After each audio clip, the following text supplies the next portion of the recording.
G'day, my name is Mark Ackroyd, Head of Advice Delivery, Strategy and Innovation for Lumient. Welcome to another episode of Lumient Live, the podcast for advice professionals that believe in a values-based advice experience, but still have that question, how does it all work? The Lumient Live podcast connects listeners with other advice professionals to hear best practice client stories or business examples and lifts the lid on how they made it happen. Today, I'm joined by Andrew Zbik, Senior Financial Advisor of Creation Wealth in Sydney. G'day, Andrew. Hi, how are you, Mark? Yeah, really good. Thanks, mate. Thank you for joining me today. So for everyone that doesn't know Andrew, let me tell you a little bit about his practice. Creation Wealth typically deal with what they like to call wealth manager type clients. So they're small business owner and professionals. They have average investable assets around 300,000 up to 3 million. In the practice, there's 2 advisors and 2 support staff, and they manage 100 contracted clients who pay on average a fee of around $8,000 a year. So Andrew, today we're excited to get into this client example that you've brought in for us, where you've brought to life a values-based advice experience. So tell us a little bit about those clients and what your story is. Yeah, well, basically, I've got a whole range of clients, some almost coming on 15 years that I've been their lead advisor. So really, there's 2 ways we're using the Lumient values process. It's very easy for the new clients. But for us, where we've really found some fantastic results is actually with our existing clients, which I was surprised by. I thought it would actually be quite hard to raise this with existing clients, but very quickly I found that, my clients trust me to innovate and to come up with new ways to find what's relevant for them. And I found very quickly of just simply saying to clients, hey, we've got this new process. It's actually helping us to recalibrate what's important for you and what you value, and to ensure that our strategic advice is aligning with you. And they trust me. And that's the biggest thing I had to overcome is my clients do trust me. If I tell them this is something we're going to do and I see value in it, they'll participate. And I had a particular client whom I think, one thing I've learned in this process too is never prejudge what your client may think or do or tell you. And this client to many people would appear as an extremely wealthy individual, someone who had a very successful business, plenty of cash flow, and lives a very good lifestyle. And going through the values exercise, I was blown away by what they put as their number one value, but what was also their number one concern. And it really helped me just to unpack, what drove this client personally. And the biggest thing that came up for them was to spend without guilt. And in my own preconceptions, this would have to be the one client I thought would have to least worry about how they spend their money. But it was a good process for them to articulate to me what they worry about, and at the same time, what they want. And what was really the key, for this particular client is they've worked very hard for over 30 years to have what they want. And explained that a lot of people actually pass judgment on him in his life as to how they live their lifestyle, but at the same time going, no, I deserve this and I want to be able to enjoy my lifestyle now with my family, how I want to do it. And that is what was actually really, really important to him. And it really helped us to understand, okay, well, over the next, we're actually right at the stage now of doing a pretty major new strategy for this individual. So it really helped us to then start to understand, okay, well, what are we doing? What we've talked about previously. And it didn't obliterate the work we've done previously. It actually reinforced it. Most of the time we're on the right track. But if anything, I think it really gave us that final bridge to really link of what we've been doing tight with what we're going to do next, but now we can really see what the end result is and what outcome we need to achieve from a strategic advice perspective to actually achieve what this client wants to give them peace of mind and enjoyment and fulfillment. So it was a fantastic process. And even, this is a person who, is very, as I said, very successful in business. And, the feedback after the session with them was they said this was brilliant. They said they've never experienced a process like that. It hit the nail on the head, and that was awesome to hear. And I must admit, this was one client I was a little bit apprehensive about doing the process with, but I could see very early on in the process, they saw instantly what I was going through and actually very appreciative that I wanted to, use a different angle to find out what was important to them. And they wholeheartedly participated, and it was a really good outcome. That's so great. So let's play back right at the start, and I might start from your perspective first, because I assume when people are thinking about, so when I say people, when advisors are thinking about implementing a new experience, and in this instance using the Lumia tools, one of their biggest concerns is with their existing clients, and whether or not this is the right thing for them. Should I just start with the new people? You mentioned you were apprehensive. Talk us through that feeling. Let's start to normalize that. So where were your concerns, and how did you talk yourself through that to eventually put it in front of the client? Yeah, well, it's quite funny when I look back on it going, yeah, my fear was that I'd unearth something that you go, oh, maybe I should have asked this before. And the clients would go, oh, you're asking this now. We've been a client of yours for 8 years and now you're raising it. Yeah. And that was actually my biggest fear. And then I rationalized and just thought, well, hang a second. We talk about innovation all the time. And I just thought, this is another way that we're innovating. And what I found has been really helpful with my existing clients is, most of my clients I see in a 6-monthly review. So what I've been doing is saying, have a review meeting and do my normal review meeting. Then I've said, hey, we've got this new process, and most of my reviews are normally an hour. So, and I can't do this properly in an hour. I feel I need an hour and a half with my clients to do it. So what I've been doing is I've been seeding it in advance, well in advance of saying, hey, I've got this new process. It helps us just to recheck in with what we're doing for you. It's what you value, what's important to you. And I think it would be, and for me to say with position to go, I think it would be really helpful for us to go through it together. And let's schedule that in for our next review meeting. And we schedule in an hour and a half for our next review meeting. And so and it's on the agenda. So when I'm then coming up to the meeting, they know that I'm going to, and I don't tell them much about the process. I don't tell them there's cards. I don't tell them, I just say it's a values exercise. It's really funny. And I think it's a testament then too. Here I was fearful of, what clients would say. It's interesting, as I just talk aloud right now, I've never had an existing client go, oh, but what is it? No, they're just hearing me saying, I've got this new process and we're going to go through it. And they just go, yes, okay, Andrew, great, put it on the agenda. Yeah, so we trust you. So if you've got a new process, that's okay. So what is it that you physically put on the agenda? I just say our values exercise. Yeah, great. That's and it. no one's asked. Yeah, number one agenda item, values exercise. Yeah, that's so cool. And then, okay, so let's fast forward. You're in the meeting now with this client, and you go to introduce the values exercise for the first time after they've been a client for however many years. What is it that you're saying to them to introduce it? So I'll say, if you remember, I've talked about this new values exercise, and I'll give some live examples and saying, look, for some of our clients, it's just reinforced that what we've been doing is right. For some of our other existing clients, it's actually unearthed some new things for us to work on.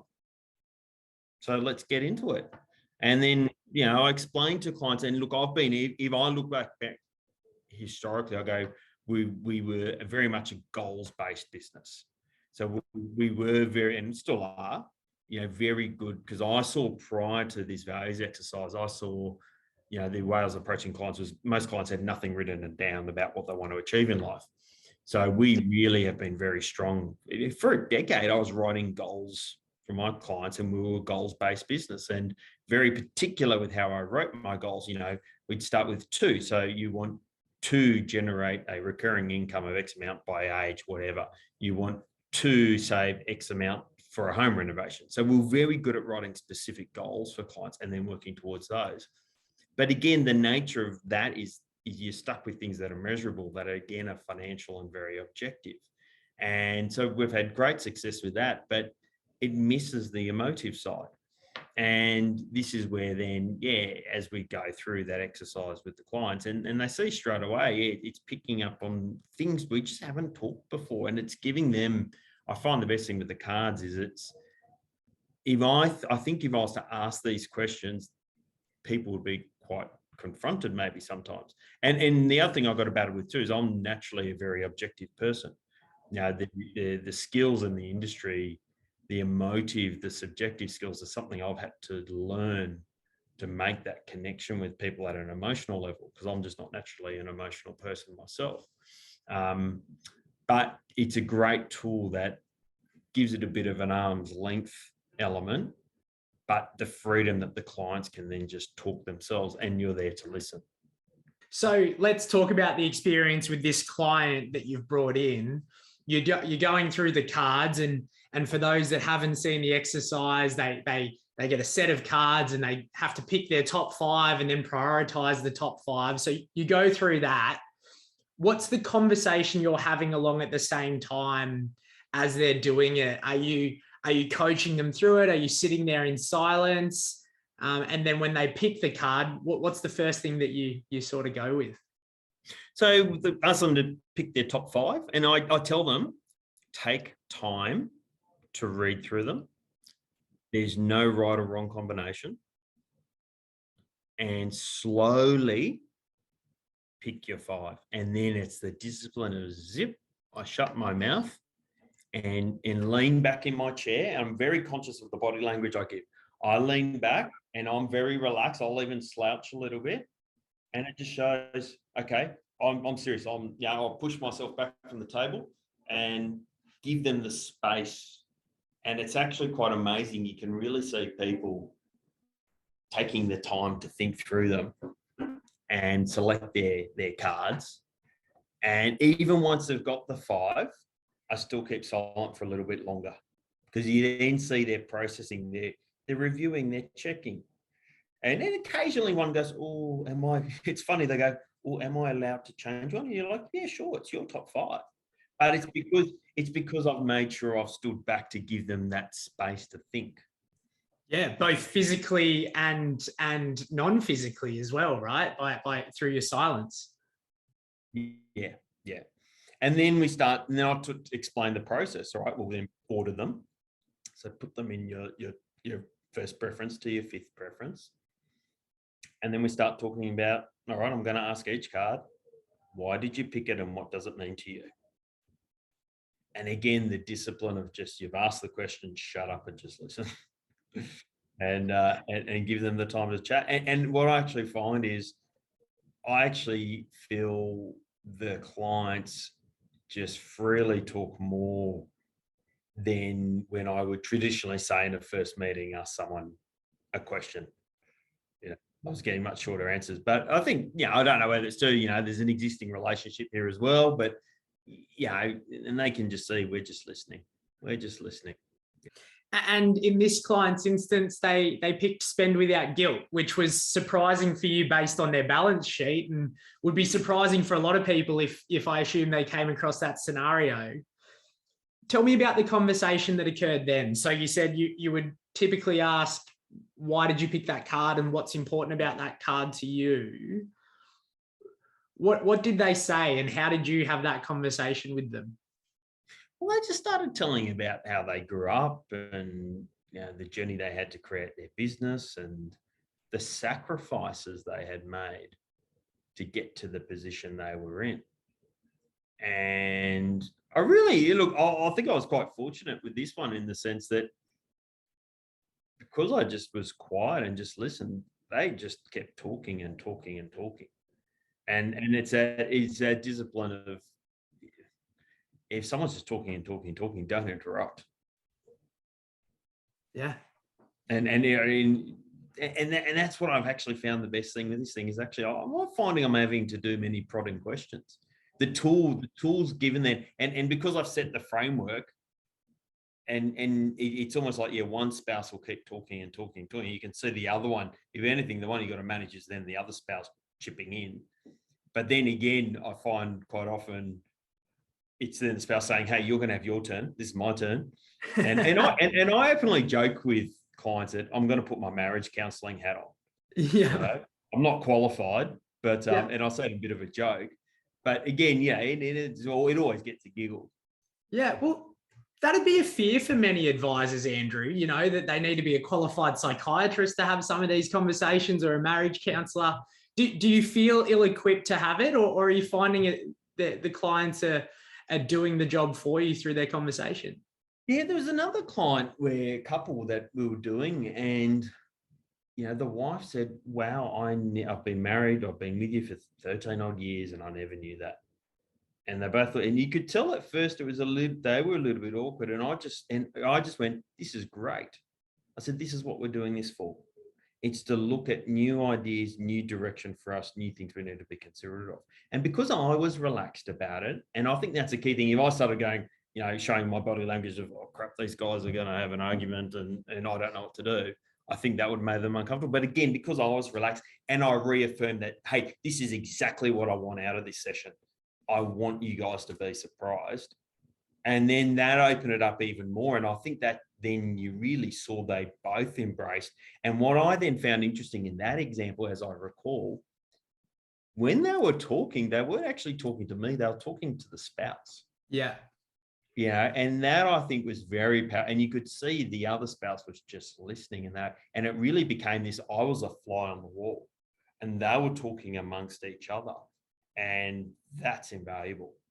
And we went through one spouse, we went through the other spouse, and they both, at the end of that session, they just went, whoa. And then what I've always done with my existing clients is I've then asked for permission. May I paraphrase back to you what I've listened, of what I've heard, and get their permission. And I think that's important, because then it's not me telling them, it's me saying, I'm paraphrasing. And I say to them, correct me. Now, I'm going to paraphrase what I've heard and taken out of this today as your advisor.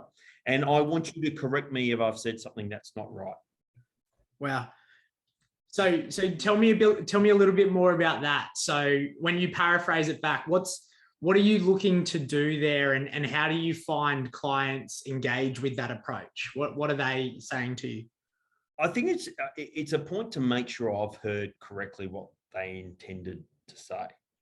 So in the instance where we go back to the client who wanted to spend without guilt, I explained, well, you've told me that you've grown up, you weren't financially, comfortable when you were young, you've built your business, these are the sacrifices you've made, you've now achieved this in your life, and it's important for you to spend in a way that it's not that you're frivolous, it's that this is how you are actually, if you look at most of it, this person's spending, it's with family, and going, well, that's because that's what you value. That was the second card, support those that I love, and going, yeah. So, and saying, yeah, I have I heard correctly?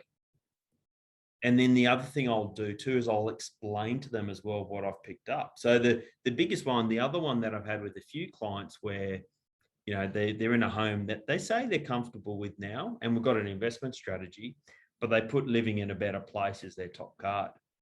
And it's funny, again, it's never because they want a bigger house or a prestige, or they want a bigger house because it's bigger value.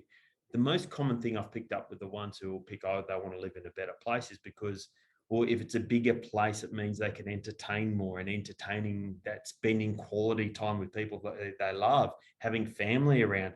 That's what drives them, but that's what living in a bigger place means. It's got nothing to do with finances, it's got nothing to do with ego, it's got nothing to do with showing off. It's actually, there's a reason, and just listening. And then that's where, and there's another couple I think of where they've been a client of mine for about 5 or 6 years, and a very, really interesting, a couple who are both very objective, very numbers driven. And we've had this investment strategy, working for a while. And we actually found for them, and they always told me they were content in where they live, but that was them being very objective about, they've got a home that has 2 bedrooms, appropriate for their family, yada, yada, yada. But when they unpacked it and said, well, actually, a bigger home for us is we can spend more time and host our family. And that was so important to them both. And it's completely changed. We've just said, all right, now's the time that we're going to cash in that asset, we're going to cash in that asset, and you can afford to buy a bigger home. So now, because we were stuck in a great example, we were stuck for 5 years. I wouldn't say we're stuck. Objectively, we're going, a bigger home is a bigger non-deductible mortgage with bigger repayments. Versus you right now, you're in a home. These guys had no mortgage, no non-deductible mortgage. They had investment debt and go, well, cash flow is great. But it came down to going, okay, it is so important for you. And we were able to articulate that actually a bigger home is going to bring you more happiness because it's going to enable you to do things that you can't do right now. Thus, now having a non-deductible mortgage again is actually quite irrelevant.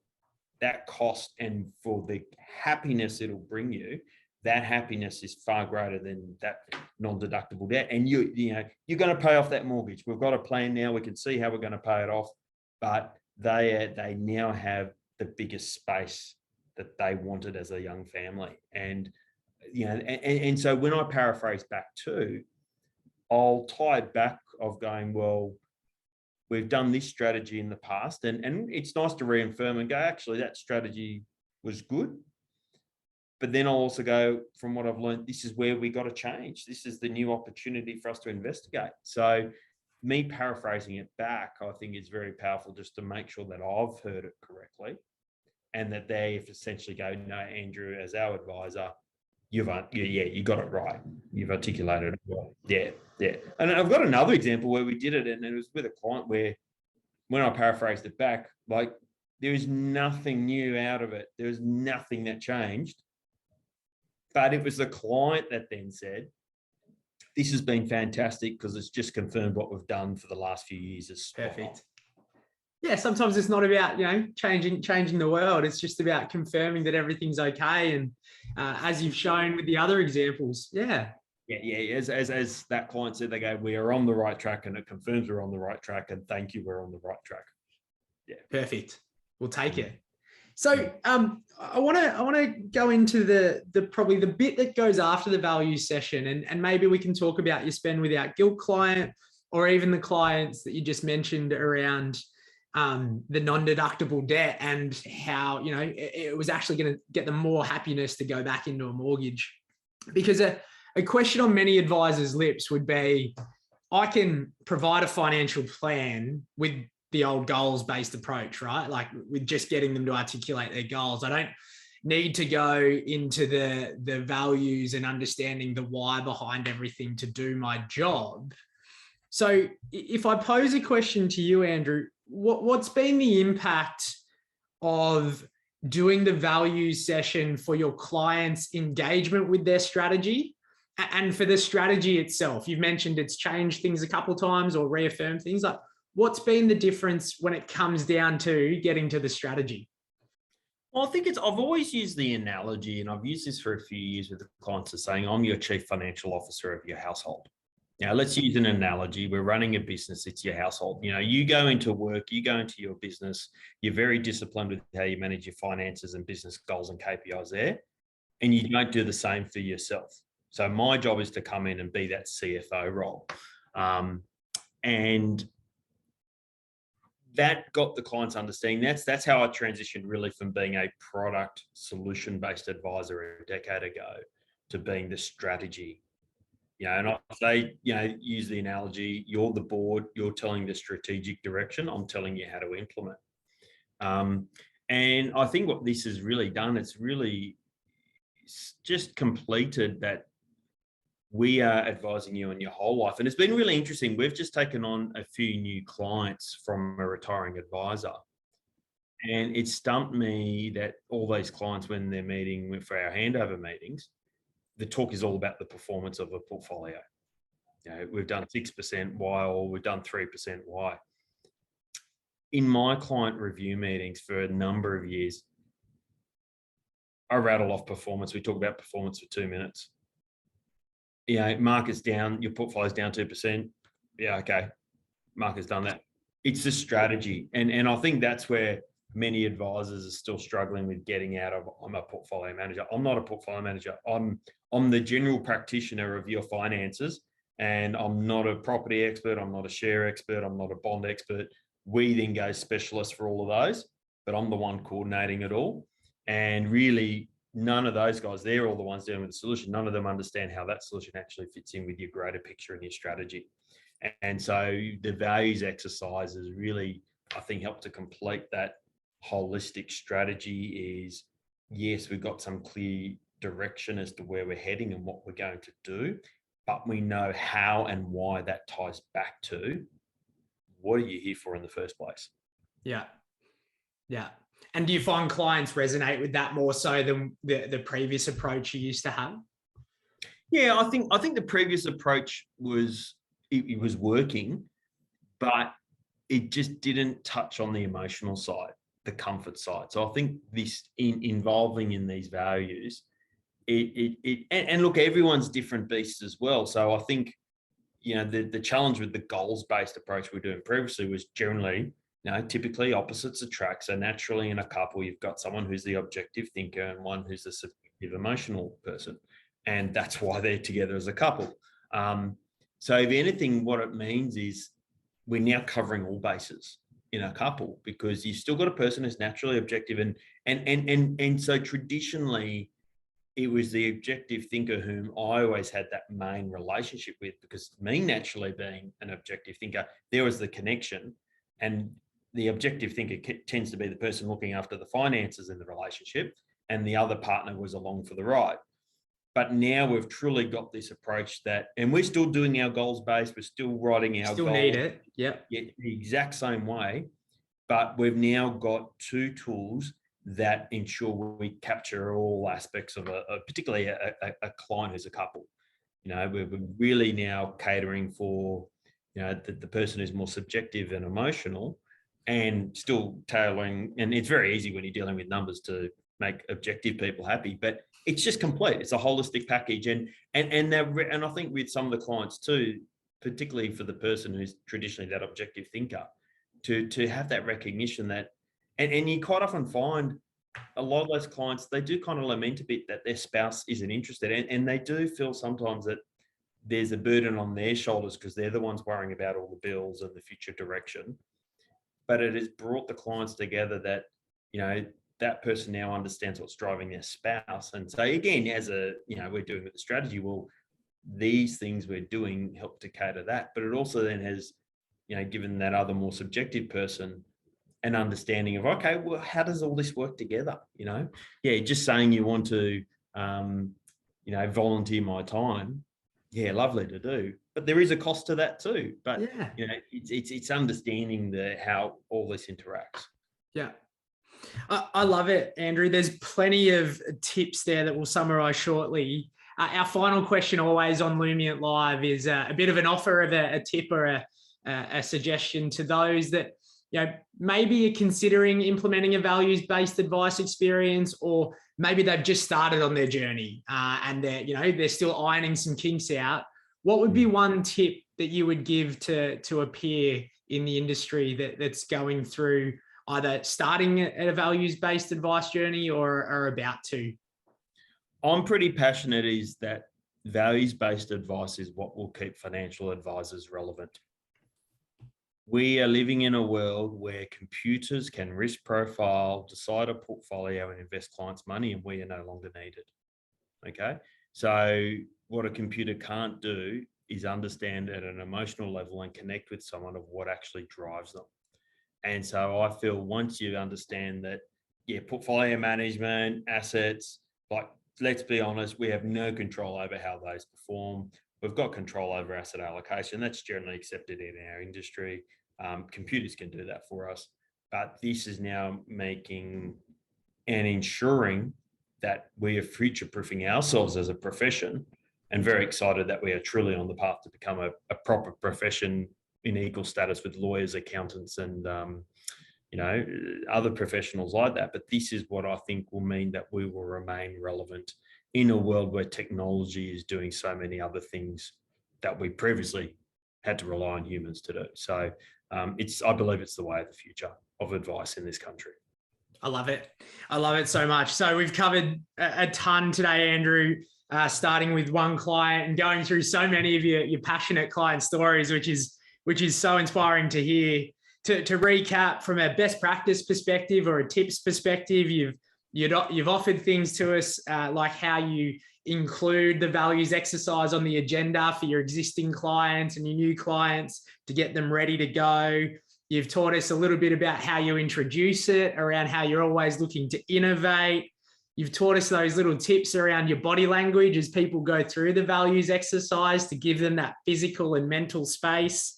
And you've taught us about how you reaffirm their behavior and how you play things back to them to let them know that you've listened, but also to get their sort of buy-in into the strategy as well as to why you're doing things. There's that plus a ton of other tips, Andrew. I'm sure everyone listening will be really grateful for your time. So thank you so much for joining us today, and have a great day. Yeah, thank you, Mark. Absolute pleasure.